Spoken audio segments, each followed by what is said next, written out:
Welcome to the Ohio Lodge of Research podcast, OLR Connections. I'm Brother David Doherty, and today I introduce you to the Ohio Lodge of Research active member and author Dan Hrinko.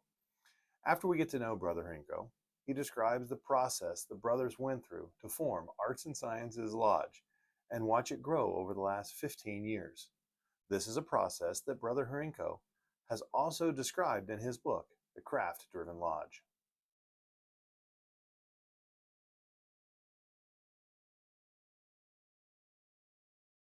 Brother Dan Hrinko, and I've been a Mason now about 47 years. Um, Started out at age 21 on my birthday, asking my dad for a petition because I knew that Masonry was a positive and important part of his life, even though he was never active in lodge. All of his friends were Masons and so on and so forth. And I saw the way he conducted his business as a custom home builder that I found to be very admirable. And I'll probably get into a story about that later on when the time is right. So I joined Clark Lodge in Springfield, Ohio, and was quick at learning ritual. So they thought I'd make an excellent officer. And lo and behold, at the ripe, mature age of 27, I was the youngest master of Clark Lodge in its history. Uh, that was back in the 1983 is when I was master the first time. Life got in the way. I kind of put Freemasonry in the back burner until the late 90s, and I got reactivated into Masonry. And I always knew that there was more going on in the ritual than what I was being taught. So I started reading and exploring, and it kind of opened my eyes to the more in-depth philosophical side of Freemasonry. Conversations along that line put me in contact with an excellent brother who's now deceased, Chad Simpson, who invited me to a group of guys who are having dinner once a month in mid 2007. That spiraled out of control in many ways to me becoming the charter master of Arts and Sciences Lodge, which I'm sure we'll talk more about as time goes on. Um, in that time, I was in the position to be in contact with a lot of the Grand Lodge folks and ended up being appointed a district deputy uh, in the mid 2014, 15, 16, 17 area, served as district deputy. The whole experience with Arts and Sciences Lodge and the design of the lodge, the way it operates, and the philosophical educational approach also put me in a position to be asked a lot of questions about what we were doing, why we were doing, and how we were doing it. And so what started out as a handbook, an internal document for Arts and Sciences Lodge to explain to future generations what the founding fathers were thinking about, grew into my first book published by McCoy Publishers called The Craft Driven Lodge. And it talks, in essence, about a strategic way of forming and operating a lodge. And it's less a what to do and more a process about how do you go about custom crafting a lodge to meet your needs. That book has sold well, and it's been very influential in many ways. Um, my publisher then asked me to write another book specifically targeting leadership. Given my background, I happen to be a forensic and clinical psychologist, so understanding what goes on behind the scenes in people's heads is not entirely foreign to me. So the idea of leadership and Freemasonry came together, and I put some looking into various schools of management and came to the conclusion that servant leadership from Greentree is one of the main ways of operating in an all-volunteer organization that is incredibly consistent with Masonic teachings. So I drew those two lines together in my second book, which is called Purple of the Fraternity, Leadership Handbook for District Deputy, Grand, and other Lodge officers. Now, besides what the title says, it's actually applicable for anybody in any leadership position in or out of Freemasonry, including a committee chair, a district officer, a lodge officer, anybody that's in a position to work in a leadership role with an all-volunteer group can benefit from the way this is put together. That has gotten me speaking engagements at various Grand Lodges around the country and Canada. And I usually go to anywhere between 5 and 10 program presentations a year talking about all the ideas in those two books. A lot of questions have been coming up about how do we train new Masons to get the most out of their Masonic experience. And at Arts and Sciences Lodge, we've developed a very carefully planned, well-organized system of candidate education that I believe is at the core of our success at truly making Masons not just members. And that process has now been documented, and I've got the final edit to go through before my third book, which should be coming out in the next several months. And it's called From Man to Mason, A Transformation Through Education.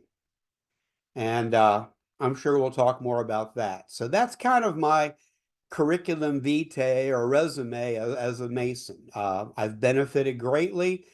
I've been pursuing questions and sharing what I've learned through my presentations and my writings, and it's been very well received. Thinking about the kind of the creative process, the writing of these books and so forth, how much of the topics that you have shared with Masonry, and you've done a very good job doing that, but how much would you say of the topics that you've shared are new ideas that you've had versus an explanation of and a new interpretation of things you have acquired as a Mason, if that makes sense? I think it's a combination. So let's take the first book, The Craft Driven Lodge. We as a group went through a process, a very organic, natural process of sitting down with, in essence, a clean white sheet of paper and saying, what do we really want from our Masonic experience? What would the coolest lodge in the world look like? Rather than saying, this is the lodge we got, take it or leave it, or this is the lodge we got, let's tweak it. It's like, let's just blow the building down, start fresh, and say, if we were going to build the perfect lodge experience, what would it be like? And so the group of us are all pulling in ideas from our own independent reading and independent study. We followed this process through and came upon a design that we felt met our needs. What we were looking for was intense, in-depth education, a very personal and close, trusting relationship with men with whom we truly enjoyed spending time, and an intellectually and emotionally stimulating experience that to us encapsulated the essence of, for lack of a better word, family by choice. Okay? Because that is the way it ought to be. Not just somebody that you have superficial knowledge of and say, hey, Joe, how you doing? But truly be comfortable of saying, hey, look, I've got something really important to talk about. You got a minute? And knowing that that's there. That is what we were looking for. And so we built this lodge to do that. And as the lodge got rolling, it was succeeding in exactly what we wanted to do. The questions came, how do you do it? And so in that case, I was in essence a scribe, okay? I can't go through the book and say, that's my idea, that's Joe's idea. You know, what I can say is, how do I reflect on this whole experience and process and talk about what we did, but more importantly, how and why we did it? I did notice that there was a lot of, I'm going to call it, for lack of a better term, checklists out there. Here's 32 things to do to be a cool lodge, okay?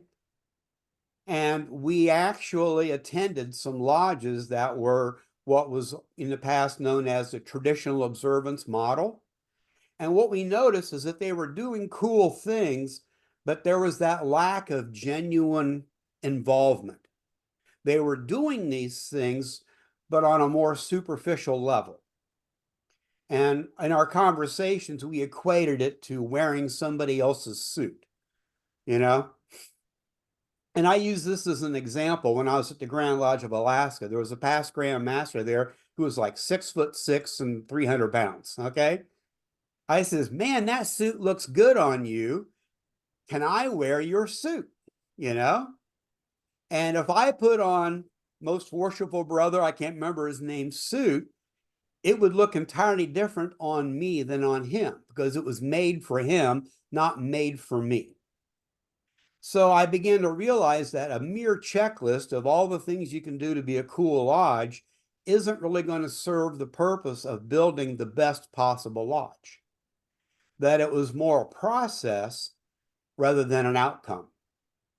So then that forced me to sit back and reflect on the process. And that was the essence of the first part of the book, which are the 4 key principles of how to build and operate and manage a lodge without getting into cool things to do. So this was my own reflection. That whole first section is all my reflection. Looking at what we did, how we did it, and why we did it, and finding a way to put it into words that Joe Average could wrap his head around. Okay? And what I basically came up with to distill it down was that as we went through the process, there were essential elements that were necessary for the success we had. The number one was that everybody had to have a voice. And that meant that everybody had to have a way of contributing to this gumbo that we were putting together called Arts and Sciences Lodge. That if there was something that was important to you about Masonic experiences, that you had a way of getting that information into the discussion. Okay? Because if people don't feel empowered to contribute their thoughts, their ideas, their knowledge, then their investment in the ultimate outcome is going to be limited. That came a lot from my experience back in Clark Lodge. I'm 24 years old. I'm junior warden. I say, hey, why don't we do this? And the response was, shut up. When you're master, you can do what you want. You know? So my voice was squelched. Okay? The lodge was whatever the master wanted it to be that year. And that created a very chaotic thing. Every year, everything's different. Okay? And you can see that same process dominating at the Grand Lodge level. Okay, well, so-and-so's Grand Master, here's his program. And then the next year, well, somebody new's Grand Master, here's his program. And there's no real continuity about what's good for Masonry that is overarching, regardless of who's in what job. Okay?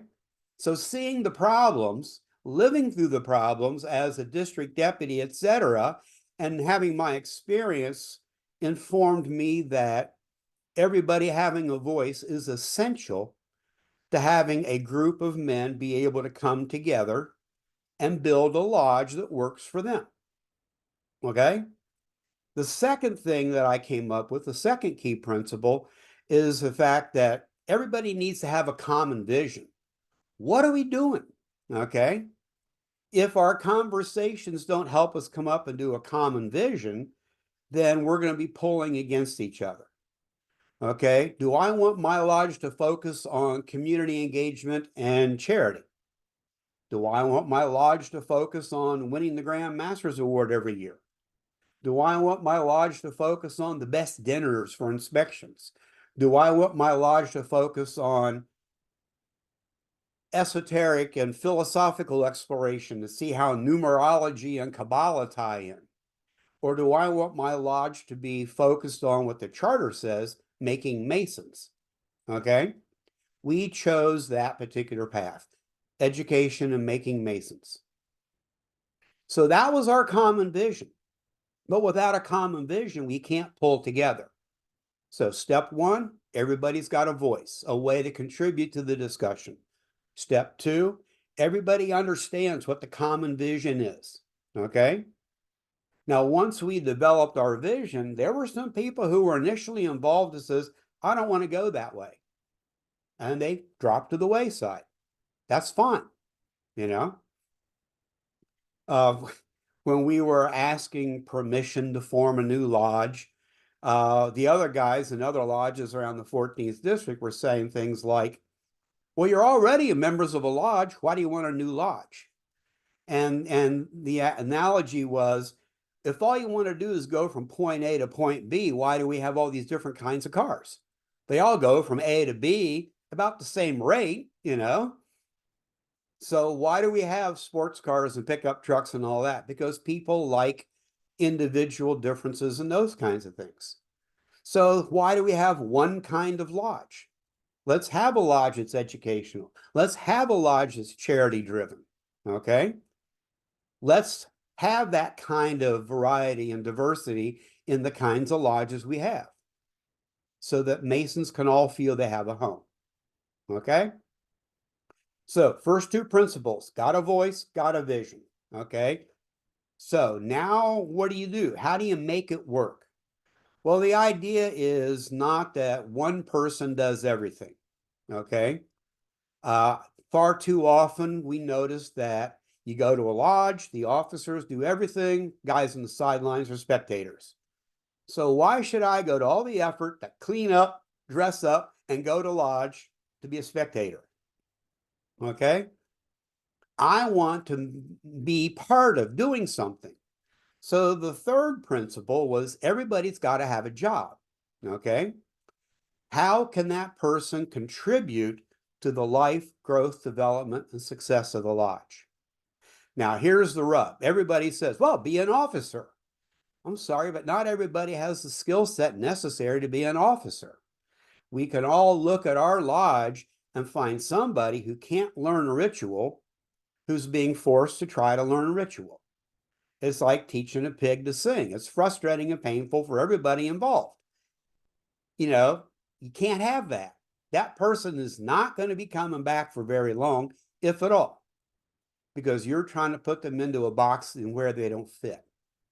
So the job of lodge leadership is to find that person, learn their talents, and find a way for them to use those talents to contribute to the life of the lodge. We're fortunate at Arts and Sciences that we got a guy who's a chef. Okay? He loves fixing big dinners. We love letting him have big dinners for us, you know? It's a good match. He serves the lodge, we benefit, and he's part of our family by choice. So the more people you get involved in the life of the lodge, the more likely they are to be there because they know they'll be missed. That's why we have group lectures. You know, second degree lecture falls perfectly for 4 people to do it. One does a porch, another does the steps, another guy does the doors, fourth guy does the middle chamber. Easy handoffs, fits beautifully. Okay. Now, when you do a second degree, well, then you need to have 4 people there, not 1. That means there's 3 more people who have yet another reason to get cleaned up, dressed up, and come to lodge because the lodge is relying on them. Okay. So that's that concept of that third principle. Because we went through that when we formed Arts and Sciences Lodge. Everybody got involved. Everybody had a job to do. Then the fourth principle, which is the toughest one actually, the leaders let the workers work. It's easier to do it yourself than it is to teach somebody how to do it, help them develop that skill, monitor as they do it, and to give them the attaboys when they're successful. Okay? But if you do all the work, 1, you're going to burn yourself out, and 2, that person is not as engaged and invested. And if you're the only one that does this and you say, I'm done, who's going to pick up after you? So this involves succession planning, it involves organization, development, and it involves getting the heck out of the way. Now, this is contrary to the way Freemasonry has been practiced for many, many, many, many years. And I am going to tell a story to highlight this. When we came together at Arts and Sciences Lodge, we were practicing ritual. Now, you know that in Ohio ritual, you have two stewards out in front of the candidates. Traditionally, they're side by side, but there's nothing in the ritual that says they can't be in column, but they're typically side by side. And you can move around the room. So there's always a question, what do you do when you get to a corner? Well, there's like 3-4 different ways of turning a corner. So here I am, I've been selected to be the charter master, and we've got guys from 5 or 6 different lodges. And we're starting to work out, so how are the stewards going to move around the room? So when we get to the corner, one guy says, well, in my lodge, we do it this way. And another guy says, well, in my lodge, we do it that way. And there's this debate starting, okay? So immediately, because we are a feudal organization by design and structure, the master says the master is in charge. So they immediately do what Masons have done for the past couple hundred years. Worshipful, tell us what to do. Okay? Now, to me, this is one of the most important decisions I ever made as charter master. Because rather than saying, proclaim the choice, okay? I didn't do that. What I did was, well, look, we've all agreed, or everybody having their voice, that we're going to work together to find a way of doing things that is meaningful, effective, and symbolic, right? Yep, okay. Reflecting on the conversations we had, where me as Brother Dan is on an equal plane with everybody else, even though I happen to have a job that puts me up in the East. Okay? You guys discuss amongst yourselves and figure out a way of turning a corner that is classy, respectful, and meaningful. And when you guys work it out, let me know. Okay? Now, what did I just do? I didn't step up and take control. I let the craft lead the lodge. They told me how they thought we ought to turn corners, and as the master of the lodge, it's my job to implement it. Okay? The 4th principle is the hardest one because it's easy to say, I'm the master, I'm in charge, therefore what I say goes, and to fall into that. And that is the exact opposite of what you need to do so that people realize, step 1, their voice matters. Step 2, they understand the vision. Step 3, they feel like they're making a contribution to the lodge. And step 4, you're letting them. Okay? So it was this reflection that allowed me to distill all those ideas, and that became the first part of the book. Now, the second part of the book was all about, this is what we do. This is what we have done based on these principles. And that was a collaborative effort. So that's how the first book all came about. I was in a position to answer questions. I had to do a lot of explaining, and rather than so I just wrote it all down. Excellent. Very good. So you started off with a group of guys got together and said, how do we create the coolest lodge ever, or something along those lines? We did not form with the goal of forming a new lodge. Mm-hmm. We formed with the goal of having intelligent discussions about Freemasonry because we were all frustrated that our lodges weren't doing that. Yep. Okay? So it was the Goose and Gridiron Social Club, get together for, all that. But then we started talking about what would happen if we did ritual this way. And then we came up with these hypotheticals about training new candidates. And we had these great ideas, but like all armchair quarterbacks, the proof is in the pudding. It's easy to sit back in your office and say, hey, isn't this cool? That would be neat. It's another thing to actually put it to the test. And that's when we decided, late 2008, that we needed to get a charter to test all these ideas. Yeah. So 15 years ago, group of you sat down and said, we're gonna design the coolest lodge ever. Now that you're 15 years into it, what would you do differently? we have recently instituted a structured education program for those who want to affiliate. I would have put that into place way earlier, okay? Because people from other lodges would come in, say, hey, you guys are cool, I want to be part of it. And we'd say, okay, you know? Although it kind of, first guys to ask to join will say, hey, I want to affiliate. And everyone normally is like, you want to join our lodge? You know, it's like you trip over yourself. How fast can you get the petition out? You know? And my response was, why? Mhm. You know, why do you want to spend $200 a year when you can come as a visitor and do everything except vote and hold office? Because we don't want names on a roster. We want butts in the seat. Okay. We want men who are willing to invest in working the quarries alongside the rest of us. And I think we should have started doing a much better job of explaining what that really meant, because we would assume they would figure out our culture and all of that on their own. And many did, but a lot of them didn't. Okay.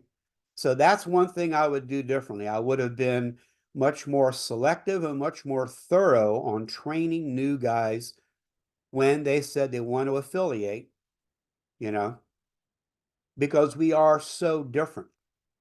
And if you look at what we do, it's cool. You can experience that, but unless you understand what's behind it. For example, when we open lodge, okay, we form downstairs, we process in silence. Why?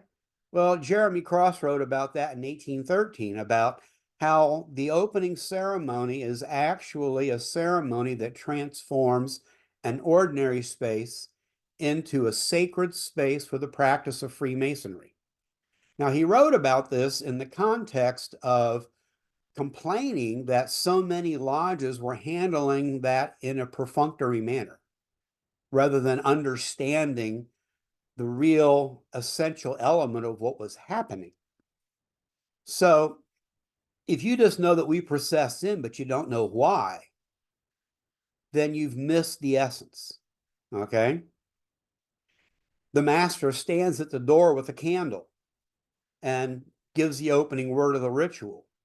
They don't go to the east and start there. You start at the door. He's the last one in the procession, okay? He then goes and inspects the lodge. Well, I came in and I walked the lodge counterclockwise when I inspected it, which is considered unusual in Masonic circles since almost all movement in the lodge is clockwise. In fact, the Grand Lodge of Massachusetts requires that you move clockwise at all times, even if it means crossing between the east and the altar. Okay? So why did I do that?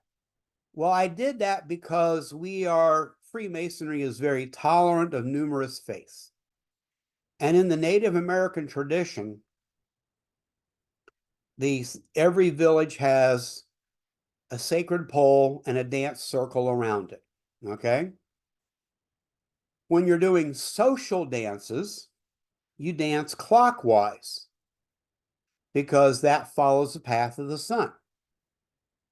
When you're doing sacred dances or doing sacred things, you dance counterclockwise because the heart, offset in the body, is closest to the sacred center. So from my understanding, I would walk the room counterclockwise because I was embarking upon something very sacred. That's what Jeremy Cross said, okay? So I brought these two traditions together and I walked the room counterclockwise before going to the east and continuing with the opening. That was meaningful to me. It's not written down anywhere. It's a rule, but it's something that requires explanation. And any man who serves as master of the lodge is free to enter the room however they choose, but to do so in a way that's meaningful to them. And the meaning of that needs to be explained. And that's part of understanding the culture of our lodge. Okay? And the new men who affiliate need to be informed about that culture in a very thorough way to truly understand what we're doing and to take their place in the quarries with us.